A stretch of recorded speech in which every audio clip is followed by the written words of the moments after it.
Lebanon is unique. It is a land of multi-ethnic, multi-religious groups that have lived more or less in harmony, but we've had civil wars, we've had issues internally, externally, but it has been a springboard for work in the Middle East because it is a more open country.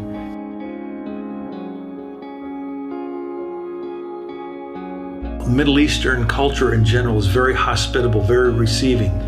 Even if your enemy was to enter into your tent or your camp as a Bedouin or whatever background, you're obligated to protect him as he's under your house, give him water to drink, food to eat. And this has been practiced over the years. And even now, with the status of the Syrian war that's going on within, the refugees that have come here, some have registered with the UN, and those statistics are around 1.5 million Syrians that have come here. Others have chosen not to register, and the Lebanese have been gracious in receiving them. They've been interlinked historically.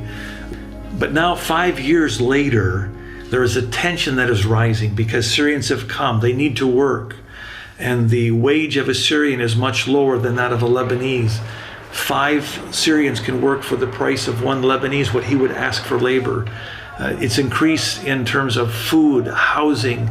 Prices have gone up in this area. Education. Where they've been gracious to Lebanese, there's starting to be a little bit of resentment that's happening and how to deal with them. We are trying to ease both sides, comfort the ones that have come here because they've been displaced. And we're trying to encourage the Lebanese in general to share, continue to persevere in being loving and sharing their hospitality with them.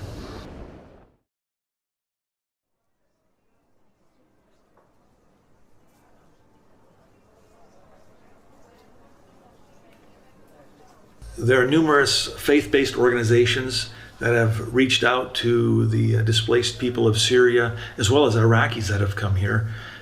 And so the credit goes to the church, the body of Christ as a whole, working together, partnering.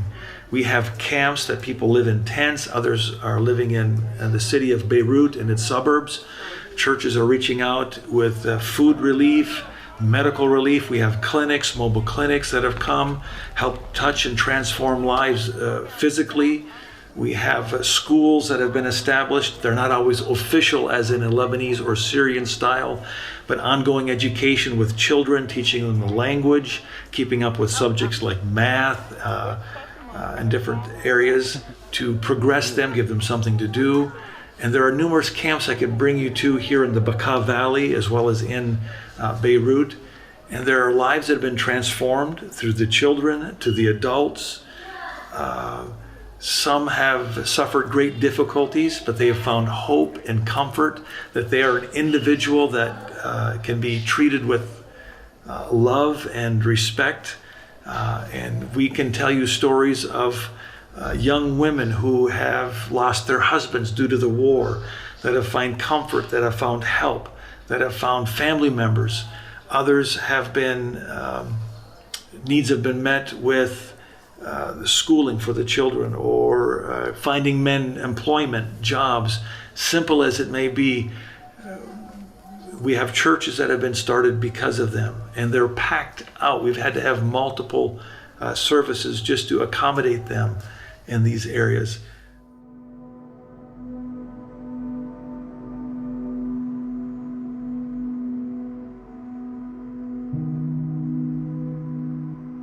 When we speak of a camp, we often think of tents, and in the Bekaa Valley, we have approximately 500,000 Syrians living in tents or canvas that has been put over steel bars that give them the shelter.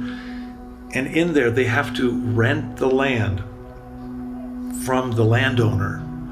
One of the stories here just the other day, just for the land, not to build their structure, the land alone, they have to pay $650 every year just to be here as a displaced person, as a refugee. Then you have services that other organizations come in, may provide water tanks or pit toilets that will help them. And in their tent, they may have a satellite TV. This is their only source of life and news. They'll have a small TV there. gather around and watch some news.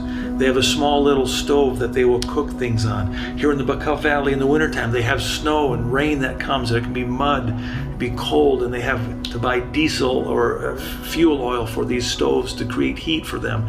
They sleep on a small, thin foam mattress, and that same little room serves as a living room, dining room, and bedroom for their entire family.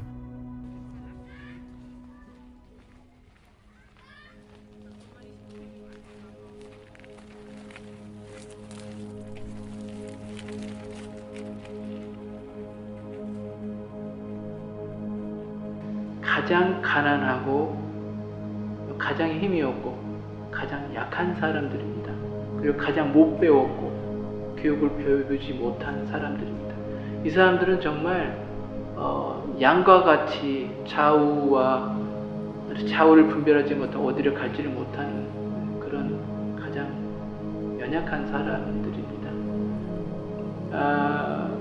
그래서 많은 시리아 난민들이 있지만 그래도 좀 배우고 돈이 있고 해외 친척이 있고 하는 사람들은 다 베이루트로 또는 도시로 가서 정상적인 집에서 렌트비를 내고 살고 있죠. 그 사람들의 목적은 하루라도 빨리 외국으로 이민을 가는 것이 그들의 목적이에요. 그런데 이 지역에 살고 있는 이 시리아 난민 특징이 뭐냐면 정보도 없어요. 외국에 친척이 있지도 않아요. 가족이 있지도 않아요. 그리고 심지어는 이 사람들 외국에 나가면 어떻게 살아야 될지에 대해서 외국문에 대해서 전혀 상상도 못 해본 그런 사람들이기 때문에 이 사람들의 특징이 뭐냐면 그냥 생존하고 서바이벌 하는 것이에요. 그래서 이 사람들의 유일한 희망이라고 한다면 빨리 시리아 전쟁이 끝나는 것이죠. 그래서 시리아 전쟁이 끝나고 나면 이전의 거 다 버려놓고 빨리 자기 고향으로 이렇게 돌아가는 그것이 이 사람들의 가장 큰 희망입니다. 저는 우리 시리아 우리 이웃들에게 원하는 것이 그렇게 많지 않습니다. 제가 원하는 것은요, 저들이 시리아에서 생활했던 그대로 이 땅에서 그냥 사는 것, 저들이 시리아에서 가졌던 그 인권이랄까 인간으로서의 권리와 자유를 이 땅에서 똑같이 누리는 것입니다. 하지만 저들에게는 난민이라고 하는 어떤 딱지가 붙어요. 난민이라고 하는 선입견을 가지고요. 그런 난민이라고 하는 그런 자기 정체성 때문에 자기 스스로 위축되고 자기 스스로 자기들의 권리를 포기합니다.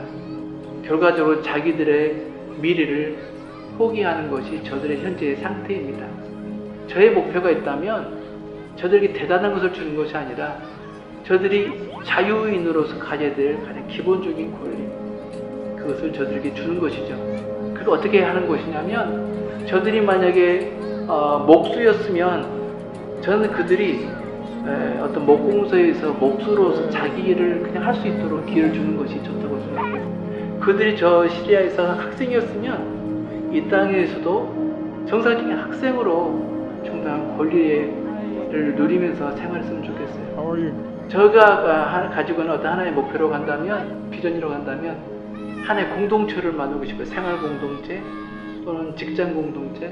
그래서 각자가 가진 그 자기의 기술, 원래 자기 직업을 여기서 다시 펼칠 수 있도록 목공소를 하나 만들고 철공소를 하나 만들고 뭐 여러 가지 어떤 직업을 자기들이 마음껏 누릴 수 있는 어떤 그런 샵을 좀 만들어서 자기들이 시에 살던 그 기술 그대로 이 땅에서 바로 하면서 어떤 직업 창출이 아니라 자기들의 있는 그것을 그냥 활용할 수 있는 바탕을 만들어주는 그런 것을 하나의 꿈을 꿔봅니다.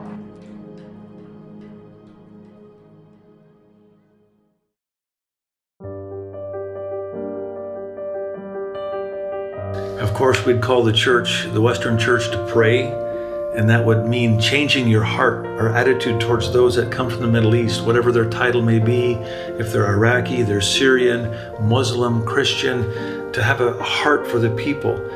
Because God said in His Word, my house will be called a house of prayer for all nations. and not to limit our perspective just from a Western view, but to see all people as created in the image of God and begin to pray for them, intercede for the situation, pray for the peace, not just of a Jerusalem, but of a Halab, of a Damascus, of Erbil or Mosul. So this is the beginning point. And then beyond that, a call to action for people to become involved, not just to sit back as immigrants come, becoming active in your own community, being an advocate for people that are displaced, becoming involved in receiving immigrants, becoming a friend to them, sharing your life with them, and then giving to organizations that are reputable that can give a helping hand, or volunteering and going yourself and doing something in another nation or a neighboring nation, or assisting in a camp to help people realize that love is not just a word given from the West, but is lived out through your life, through your giving. We can participate by helping with items for children in schooling, simple things as a coloring book and pencils.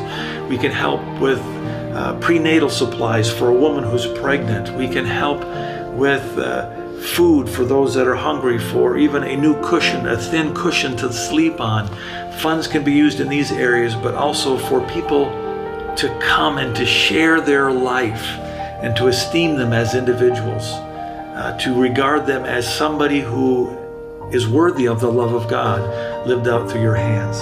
A call to action that will stir your heart to move beyond just the news media that reports that we get and we become hard-hearted.